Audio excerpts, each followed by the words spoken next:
Good morning. Also, congratulations.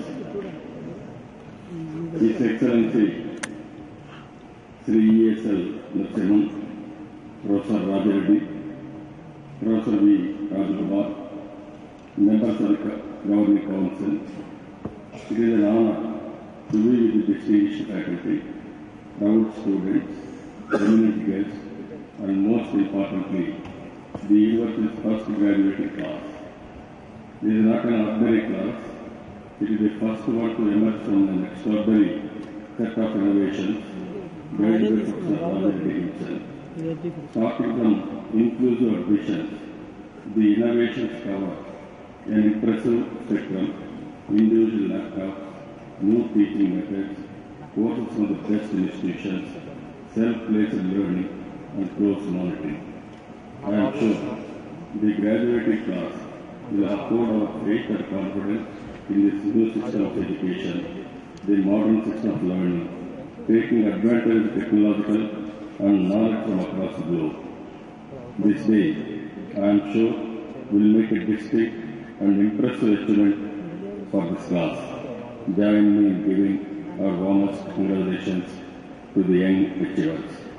I must tell you that I am the happiest when I am at a gathering like this. In these young achievers, I see the bright future of our country. We go out into the world and make your families proud, our state proud, and our country proud. I know that you are going to enrich the overall human experience all over the world. Some of you will be distinguished technological leaders, some of you will be the successful entrepreneurs, and some might be leaders in research and development. I wish all of you the very best in your careers.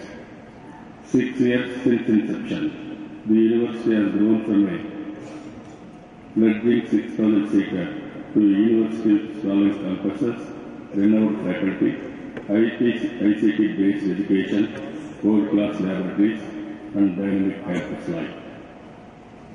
The achievements of this batch are commendable. I am told that around 20% of students from these classes have already been placed with repeated organizations and multinational companies.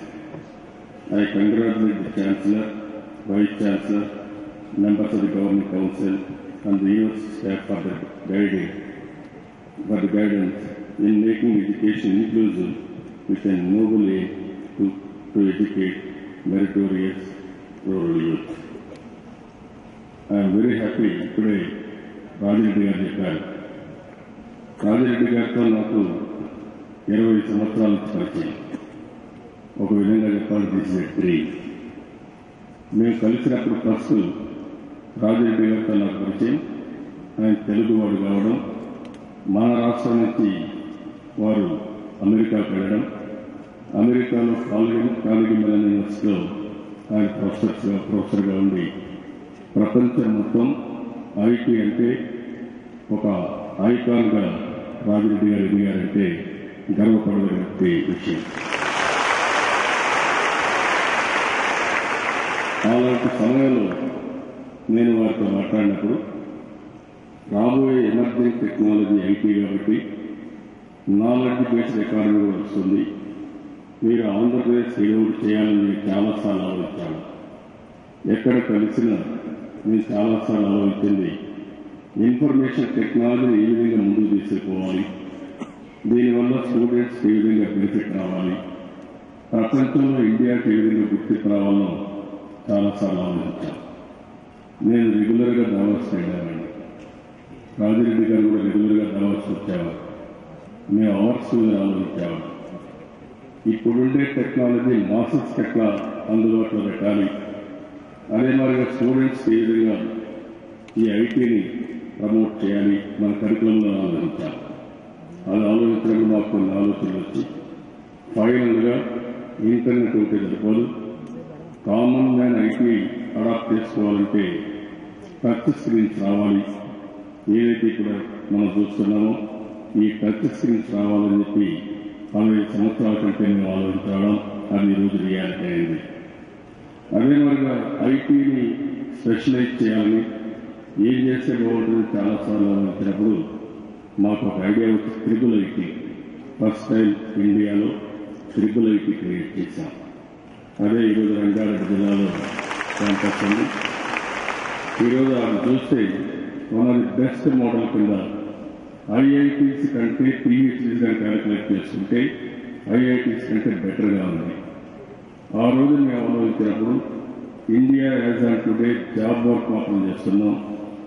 Only మనం చేసేదంతా కూడా కంప్యూటరైజేషన్లో మనం update చేయడం, products కానీ ఇవన్నీ కూడా American చేస్తున్నారు, లేదంటే అబ్రాడ్ చేస్తున్నారు. ఇక్కడ మాత్రం చాలా సింపుల్ వర్క్ చేస్తున్నాం. దీంట్లో ఇంకా రీసెర్చ్ జరగాలని ఉద్దేశించుకొని అప్పట్లోనే ఐటీ పిహెచ్డీస్ అన్ని ఇంట్రడ్యూస్ చేయడం. ఈరోజు బ్రహ్మాండంగా పిహెచ్డీస్ అన్ని కూడా ఒక మాటలో చెప్పాలంటే ఇండియాలో ఐటీలో మ్యాక్సిమం పిహెచ్డీస్ ఎక్కడన్నా వస్తున్నాయంటే అది ట్రిపుల్ ఐటీని చూస్తున్నాయి. దాని పరమపడుతున్నాయి. ఎన్నో పేపర్లు చేసి తెలుసుకుంటున్నారు. అదే మరి ఆ రోజు మేము ఆలోచించినప్పుడు డొమైన్ ఎక్స్పర్టైజ్, ఒకతను డాక్టర్ కావచ్చు, ఒకతను అగ్రికల్చర్ ఎక్స్పర్ట్ కావచ్చు, ఒక లాయర్ కావచ్చు.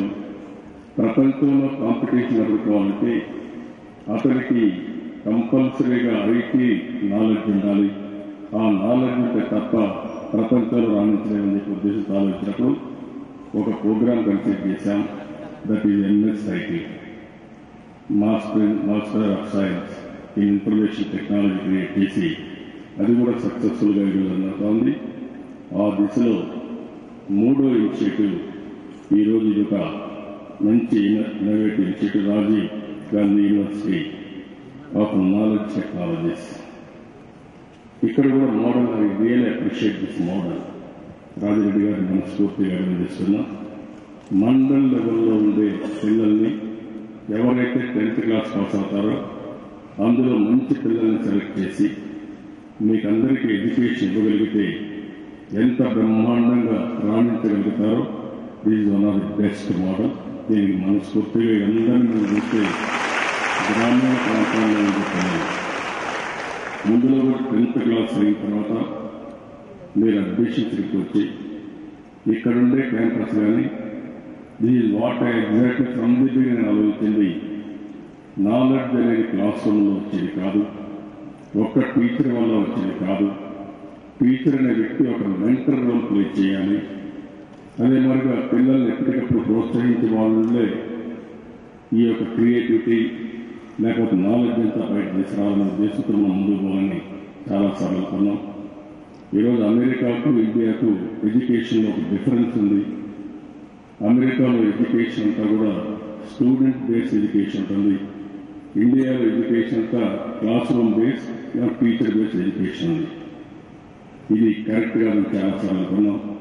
ఈరోజు ఇన్ఫర్మేషన్ టెక్నాలజీ ఆ గ్యాప్ బ్రిడ్జ్ చేసే పరిస్థితి వచ్చింది. ఈరోజు ఒకవేళ టీచర్ సరిగా కొంతవరకు చెప్పగలిగితే స్టూడెంట్కి లిమిటేషన్స్ లేవు, హద్దులే లేవు. ఈరోజు ఐటీ ఉపయోగించుకొని మీ క్యాంపస్లో మీరు చూసి అందరికీ ఐప్యాడ్లు ఉన్నాయి, ఈ ట్యాబ్లెట్లు ఉన్నాయి. మీ దగ్గర కూర్చుంటే ప్రపంచంలో ఉండే నాలెడ్జ్, ఏ నాలెడ్జ్ కావాలన్నా పిల్లలకు ఏ టేస్ట్ ఉంటే ఏ ఇంట్రెస్ట్ ఉంటే ఆ నాలెడ్జ్ ఇచ్చిన పరిస్థితి వచ్చారు. దీనికి నేను మనస్ఫూర్తిగా గర్వపడుతున్నా. ఇది బిగినింగ్ మాత్రం ఇలాంటి ఎడ్యుకేషన్ కానీ ఎలిమెంటరీ స్కూల్ నుంచి అన్ని కోర్సెస్ రాగలిగితే ప్రపంచంలో భారతదేశానికి కాంపిటీషన్ దేశం ఉండదు. అది నా ప్రగాఢమైన విశ్వాసం. ఇది జరుగుతుంది. నేను ఎందుకు ఈ మాట్లాడుతున్నానంటే బై 2020 ఇండియా చూస్తే యావరేజ్ వయసు 29 సంవత్సరాలు, అదే అమెరికా 40 సంవత్సరాలు, చైనా 37-38 సంవత్సరాలు, జపాన్ 45 సంవత్సరాలు. అంటే ప్రపంచంలో ఎక్కువ యువతుండే దేశం ఒక భారతదేశం. By 2020 India will be the youngest country in the world. ఈ దేశంలో వారు చెప్పినట్టు ఏ ఒక్క పర్సెంట్తో కాకుండా అందరికీ బ్రహ్మాండమైన నాలెడ్జ్ కల్పించగలిగితే ప్రపంచంలో ఏ దేశాన్ని కూడా మనతో పోటీ పడే పరిస్థితి ఉండదు. ప్రపంచాన్ని శాసించే శక్తి ఒక భారతదేశంలో ఉండే యువతకే ఉంది. ఇది యథార్థం. ఇది జరుగుతుంది. ఎప్పుడు కూడా పిల్లల్లో ఒక ఐడియా ఉండాలి. ఒక ఐడియాని మీరు స్ట్రక్చర్ చేయగలిగితే, దాన్ని మీరు ఏ విధంగా ముందు తీసుకోగలిగితే ఏదైనా సాధించగలుగుతారు. ఇక్కడ మనందరం కూర్చున్నాం. ఇది ఒకప్పుడు ఈ ప్లేస్ అంతా మీరు చూస్తే ఒక మామూలు వేకెంట్ ప్లేస్ ఇది. నేను ఆ రోజు ఆలోచించాను, భారతదేశానికి, ఇండియాకి, ఆంధ్రప్రదేశ్కి ఒక మంచి కన్వెన్షన్ హాల్ కావాలని, ఒక ఎగ్జిబిషన్ హాల్స్ కావాలని, అదే మరి నాలెడ్జ్ బేస్డ్ ఎకానమీని ఎక్స్చేంజ్ చేసుకుంటూ మనం ముందుకు పోవాలని ఆలోచిస్తే ఈ క్యాంపస్ అంతా అప్పుడు మామూలుగా హౌసింగ్ కోసం హౌసింగ్ బోర్డు పెట్టుకున్న ల్యాండ్ని బ్రహ్మాండంగా ఒక కన్వెన్షన్, ఈరోజు ఏషియాలో ది బెస్ట్ కన్వెన్షన్ హాల్ ఇప్పటికి కూడా ఉందంటే అది ఇది హైటెక్స్ అని ఉంది, ఇక్కడే హైదరాబాద్లో ఉంది. అలాంటి మనం కన్వెన్షన్ హాల్ క్రియేట్ చేసుకోగలిగాం. పక్కనే ఎగ్జిబిషన్ హాల్ కూడా one of the best exhibition hall ఉంది. ఎగ్జిబిషన్ హాల్ నేను ఆలోచించింది, మనం అందరం కూడా ఇలాంటి ఎగ్జిబిషన్ హాల్ ఉంది. ప్రపంచంలో అందరూ వచ్చి ఇక్కడ ఎగ్జిబిషన్స్ పెట్టుకుంటే నాలెడ్జ్ని షేర్ చేసుకుంటాం. ఆ నాలెడ్జ్ ఎక్స్పీరియన్స్ అన్ని కూడా అందరికీ చేరుతాయి. ఇంటరాక్షన్ ముందుకు పోతుంది పెట్టాం. నేషనల్ అకాడమీ ఆఫ్ కన్స్ట్రక్షన్ పెట్టి అలాంటి కార్యక్రమాలు చేశాం. నేను ఇక్కడ ఉండే స్టూడెంట్స్ ఊరేది, India is a great country, abundant resources ఉన్నాయి, నేచురల్ రిసోర్సెస్ ఉన్నాయి, హ్యూమన్ రిసోర్సెస్ ఉన్నాయి. టెక్నాలజీని ఇంటిగ్రేట్ చేసి మనం ముందుకు పోగలిగితే ప్రాస్పరిటీ కానీ వెల్త్ క్రియేట్ చేయడం చాలా సులభం అవుతుంది. ఈరోజు ఇటీవల కాలంలో చూస్తే మన దేశంలో ఉండే రోడ్స్ కానీ, రైల్వేస్ కానీ, లేకపోతే పోర్ట్స్ కానీ, ఎయిర్పోర్ట్స్ కానీ, ఇంకో పక్కన మనం చూస్తాం ఎక్కడ చూసిన కమ్యూనికేషన్స్. ఒకప్పుడు గ్రామీణ ప్రాంతాల్లో సరైన కమ్యూనికేషన్ లేదు కాదు. అలాంటివి ఈరోజు మనం చూస్తే ఎక్కడ చూసిన సెల్ ఫోన్లు ఇవన్నీ కూడా ఆర్డర్ ఆఫ్ ది డే అయింది. ఈ ఇన్ఫ్రాస్ట్రక్చర్ మనం ఉపయోగించుకొని ముందుకు పోగలిగితే 100% నాకు ఏమాత్రం డౌట్ లేదు, ఎంప్లాయ్మెంట్ క్రియేట్ చేయడం, వెల్త్ క్రియేట్ చేయడం, పేదరిక నిర్మూలన పెద్ద కష్టం కాదు. రెండోది, ప్రొఫెసర్ రాజరెడ్డి లాంటి వ్యక్తులు వేదిక పడిన చాలా మంది ఎమినెంట్ అకాడమిషియన్స్ ఉన్నారు. ఈరోజు ప్రపంచంలో ఒకసారి చూస్తే అమెరికాలో అన్ని యూనివర్సిటీలు ప్రొఫెసర్ రాజరెడ్డి గారు లాంటి వాళ్ళు 20-30% యూనివర్సిటీ ప్రొఫెసర్స్ ఆర్ ఇండియన్స్. ఆ ఇండియన్స్ వచ్చి ఇండియాలో కానీ ఆ స్టాండర్డ్ ఆఫ్ ఎడ్యుకేషన్ ఎస్టాబ్లిష్ చేస్తే ప్రపంచానికి ఎడ్యుకేషన్ ప్రొవైడ్ చేసే శక్తి మనకు వస్తుంది. ఒకప్పుడు అమెరికాకు ఆపరేషన్లో పోయేవాడు, హెల్త్ కోసం పోయేవాడు. ఇప్పుడు అమెరికా నుంచి ఇండియాకు వచ్చే పరిస్థితి వస్తూ ఉంది. అంటే కాస్ట్ ఎఫెక్టివ్ ఎడ్యుకేషన్ కానీ, క్వాలిటీ ఎడ్యుకేషన్ కానీ, కాస్ట్ ఎఫెక్టివ్ హెల్త్ సర్వీసెస్ మనం ప్రొవైడ్ చేయగలిగితే ప్రపంచం మొత్తం అట్రాక్ట్ చేసే పరిస్థితి ఉంటుంది. ఇది కూడా మనం ఆలోచించుకొని మనం ముందుకు పోవాల్సిన అవసరం ఉంది. ఈరోజు కొన్ని దేశాలు మీరు చూస్తే, టెల్ అవీవ్ అనే ఒక దేశాన్ని మీరు చూస్తే small country, small place, maximum patents అన్ని కూడా అక్కడి నుంచి వాళ్ళు ప్రొడ్యూస్ చేసే పరిస్థితికి వచ్చారు. ఈరోజు సిలికాన్ వ్యాలీ తర్వాత ఈ స్మాల్ ప్లేస్ టెల్ అవీవ్ వచ్చిందంటే 120 నుంచి 130 బిలియన్ కోట్లు జనాభా ఉండే ఇండియా ఆ దిశగా ముందుకు పోతే నాలెడ్జ్లో ఎంత ముందుకు పోతామో ఆలోచించుకోవాల్సిన అవసరం ఉంది. భవిష్యత్ అంతా నాలెడ్జ్ పైన ఉంటుంది. ఈరోజు వన్స్ నాలెడ్జ్గా మనం సొంతం చేసుకోగలిగితే పేదరికం ఆటోమేటిక్గా రిమూవ్ అయ్యే పరిస్థితి వస్తుంది. నా ఆలోచన ఒకటి, నాలెడ్జ్ హబ్గా భారతదేశం తయారు కావాలి. ప్రతి ఒక్క ఇంట్లో ఒక కంప్యూటర్ లిటరేట్ ఉండాలి, ప్రతి ఒక్క ఇంట్లో ఒక ఎంటర్ప్రెన్యూర్ ఉండాలి. మీరు ఉద్యోగం కోసం పోవడం కాదు, మీరు ఉద్యోగాలు ఇచ్చే పరిస్థితి రావాలి. That must be your objective. It is possible. మీరుగా నా డైరెక్షన్లో పోగలిగితే ఇది జరుగుతుందని కూడా నేను మీకు తెలియజేస్తున్నాను. ఇలాంటివన్నీ చూసినప్పుడు చాలా క్లియర్గా కొన్ని పాలసీస్ పెట్టుకొని ఈరోజు ఆంధ్రప్రదేశ్ రాష్ట్రం 2 రాష్ట్రాలు అయింది. ఒక పక్క తెలంగాణ ఉంది, ఒక పక్క ఆంధ్రప్రదేశ్ ఉంది. కానీ అందరూ కూడా తెలుగు వారు. ఇక్కడుండే పిల్లలందరూ ఉన్నారు. ఇక్కడ బాసరలో ఉన్నారు. నాకు బాగా బాసరని నేను చాలా పెద్ద ఎత్తున ప్రమోట్ చేయాలని ముందుకు పోయాను. బాసర అంటే నాకు ఒక లైకింగ్ కూడా. ఎందుకంటే ఇండియాలో 2 టెంపుల్స్ ఉన్నాయి, సరస్వతి దేవి టెంపుల్స్. ఒకటి జమ్మూ అండ్ కాశ్మీర్, రెండోది బాసర. పివి నరసింహారావు గారు కూడా అక్షరాభ్యాసం చేసింది బాసరలోనే చేశారు. నేను అందుకని చాలాసార్లు ఆలోచించి బాసర్ని ఒక నాలెడ్జ్ హబ్గా, ఒక ఎడ్యుకేషన్ హబ్గా తయారు చేయాలని చెప్పి ఆ రోజు అనుకున్నాం. అందుకనే బాసర్లో ఇన్ఫ్రాస్ట్రక్చర్ క్రియేట్ చేశాం. ఐఐటి వస్తే బాసర్లో పెట్టాలని కూడా నేను ఆలోచించాను. కడప IIIT బాసర్కి వచ్చింది. బాసర్ నుంచి పిల్లలందరికీ ఉన్నారు, స్టూడెంట్స్ అంతా ఇక్కడ ఉన్నారు. నేను ఆ రోజు బాసర్కి వచ్చినప్పుడు నేను పాదయాత్రలో వస్తే మీరంతా కూడా వచ్చి నాకు స్వాగతం పలికి మీ ప్రాబ్లమ్స్ అని చెప్పి ఇప్పుడు కూడా జ్ఞాపకం ఉంది. బాసర IIITలో వచ్చి మీతో మాట్లాడిన విషయం నాకు ఇప్పుడు కూడా గుర్తుంది. రియల్గా ఈరోజు మీరు ఇక్కడ చూడడం చాలా సంతోషం. మనస్ఫూర్తిగా మీ అందరికీ కంగ్రాచులేషన్స్ తెలియజేస్తున్నాను. ఇలాంటివి ఒకసారి ఆలోచిస్తే ఇదే కాకుండా ఐటీకి ఇంకా ఎక్కువ ప్రాధాన్యత ఇవ్వడం, ఓవరాల్గా కూడా మనం అభివృద్ధికి ప్రాధాన్యత ఇవ్వాల్సిన అవసరం ఉంది. స్కిల్ డెవలప్మెంట్ కూడా మనం బాగా చేయాల్సిన అవసరం ఉంది. ఈరోజు మీరందరూ కూడా ఒక్కసారి ఆలోచించుకుంటే ఆర్డినరీ ఫ్యామిలీస్ నుంచి వచ్చారు. ఒక మాటలో చెప్పాలి, నాట్ ఓన్లీ ఆర్డినరీ ఫ్యామిలీస్, ఒక డిసడ్వాంటేజ్ ఫ్యామిలీస్ నుంచి వచ్చారు. మామూలుగా డబ్బులు ఉండేవాళ్ళు కాన్వెంట్ స్కూల్ పోయింటారు, ఇంకా డబ్బులు ఉండేవాళ్ళు ప్రైవేట్ స్కూల్ మంచి కాలేజీకి పోతారు. అక్కడ పోలేని వాళ్ళు ఎవరైతే పిల్లలు ఉన్నారో ఆ పిల్లలంతా కలిసి ఈరోజు IIITకి వచ్చారు. 10th క్లాస్ పాస్ అవుతారు. భారతదేశానికి ఉండే పెద్ద సమస్య స్కిల్ అప్గ్రేడేషన్. మనం కానీ ఆ స్కిల్స్ అన్ని అప్గ్రేడేషన్ చేయగలిగితే ఒక స్టూడెంట్స్ కానీ, లేకపోతే ఇండస్ట్రీలో పనిచేసేవాళ్ళు కానీ, వ్యవసాయంలో పనిచేసేవాళ్ళు కానీ, ఇంకా మిగిలిన చాలా వ్యవస్థల్లో పనిచేసేవాళ్ళు స్కిల్ అప్గ్రేడేషన్ చేయగలిగితే ట్రెమెండస్గా ప్రొడక్టివిటీ పెరిగే పరిస్థితి వస్తుంది. దానివల్ల అన్ఎంప్లాయ్మెంట్ తగ్గుతుంది, బోలెడన్ని అవకాశాలు ఉన్నాయి. ఈరోజు ఇంకో పక్క చూస్తే India is a growing economy, ఇంకా చాలా ముందుకు పోయే అవకాశం ఉంటుంది. కరెక్ట్గా ప్లాన్ చేస్తే భారతదేశంలో 10% గ్రోత్ రావడం కూడా పెద్ద కష్టమేం కాదు. ప్రపంచంలో రాబోయే 10-15 సంవత్సరాల తర్వాత మనం ఇమేజిన్ చేయాల్సింది, విజువలైజ్ చేయాల్సింది అమెరికా, ఇండియా, చైనా, ఈ 3 దేశాలే అగ్ర దేశాలుగా ఉంటాయి.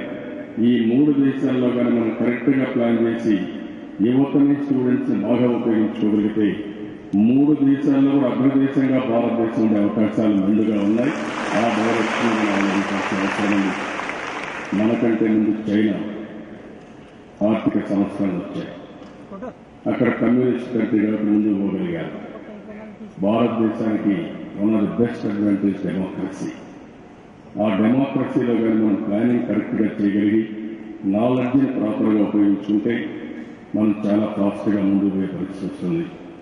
ఇన్ ది నియర్ ఫ్యూచర్ రాబోయే 3-4 నెలల్లో ఇంటర్నెట్ యూజర్స్ ఎక్కువ ఉండే దేశంలో చూస్తే చైనా తర్వాత ఇండియానే ఉంటుంది, అమెరికా కూడా ఉండే పరిస్థితి లేదు. ఇవన్నీ కూడా అడ్వాంటేజెస్.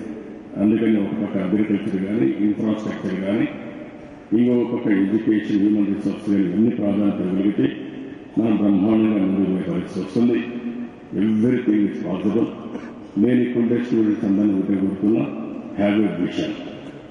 మీ జీవితంలో ఇప్పటి వరకు మీరు పాస్ అయ్యారు, పోస్ట్ గ్రాడ్యుయేషన్ పాస్ అయ్యారు, గోల్డ్ మెడల్స్ వచ్చాయి, గ్రాడ్యుయేషన్ చేసే పరిస్థితి వచ్చారు. You must have a vision. To achieve that vision you must have a action plan. ఆ యాక్షన్ ప్లాన్ మీరు ప్రాసెస్ అనేది కరెక్ట్గా చేయగలిగితే మీరు అనుకున్న ఏదైనా సాధించే పరిస్థితి వస్తుంది. ఈరోజు మైక్రోసాఫ్ట్ ఒక ఆర్డినరీ కుటుంబంలో పుట్టాడు, టీచర్ కుటుంబంలో పుట్టాడు. అదే మరి bell, Steve is ordinary family. అదే మరి ఈరోజు అమెజాన్.com ఆర్డినరీ ఫ్యామిలీలో పుట్టారు. అంటే వాళ్ళు ఆర్డినరీ ఫ్యామిలీలో పుట్టారు, ఎక్స్ట్రాడినరీగా తయారయ్యారంటే వాళ్ళు ఆలోచించిన విధానం, వాళ్ళు ప్రాక్టీస్ చేసిన పద్ధతి తప్ప ఒకటి కాదు. కాబట్టి ప్రతి ఒక్క స్టూడెంట్ ఇక్కడ student must have a vision. To achieve that vision you must work hard. Everything is possible in this world. One day I want to see you one of the most successful entrepreneur and also most successful career in your life. I wish all the best. Thank you. Thank you.